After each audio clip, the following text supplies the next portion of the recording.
Bangladesh is our largest trade partner in South Asia. Centre for governance studies আয়োজিত বে of Bengal conversation Bharat Bangladesh সম্পর্কের ক্ষেত্রে বেশ কিছু গুরুত্বপূর্ণ বিষয় তুলে ধরেছেন ঢাকায় নিযুক্ত দেশটির হাই কমিশনার প্রণয় ভার্মা। তিনি বলেন, ভারত বাংলাদেশের সাথে একটি স্থিতিশীল, ইতিবাচক ও গঠনমূলক সম্পর্কের প্রচেষ্টা চালিয়ে যাবে, যেখানে উভয় দেশের জনগণই মূল অংশীজন। And benefit from each other.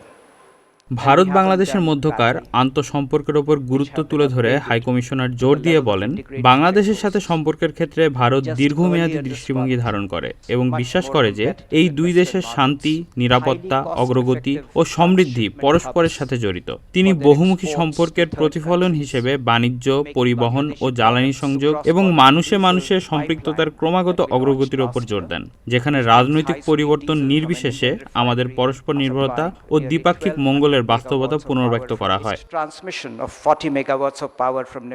High commissioner শুধু এই মাসের মধ্যেই ভারতীয় গ্রিডের মাধ্যমে নেপাল থেকে বাংলাদেশে 40 মেগাওয়াট বিদ্যুৎ সঞ্চালনের সূচনা ও পেট্রোপোল বেনাপোল সমন্বিত চেকপোস্টের অবকাঠামো বিবর্ধনকে দ্বিপাক্ষিক বিনিময়ের ক্ষেত্রে অব্যাহত অগ্রগতির উদাহরণ হিসেবে উল্লেখ করেন। ভারত বাংলাদেশ সহযোগিতাকে তিনি বিমস্টেক এর মতো কাঠামোর অধীনে আঞ্চলিক একীকরণের পরিকল্পনার ক্ষেত্রে একটি নৌর হিসেবে বর্ণনা করেন।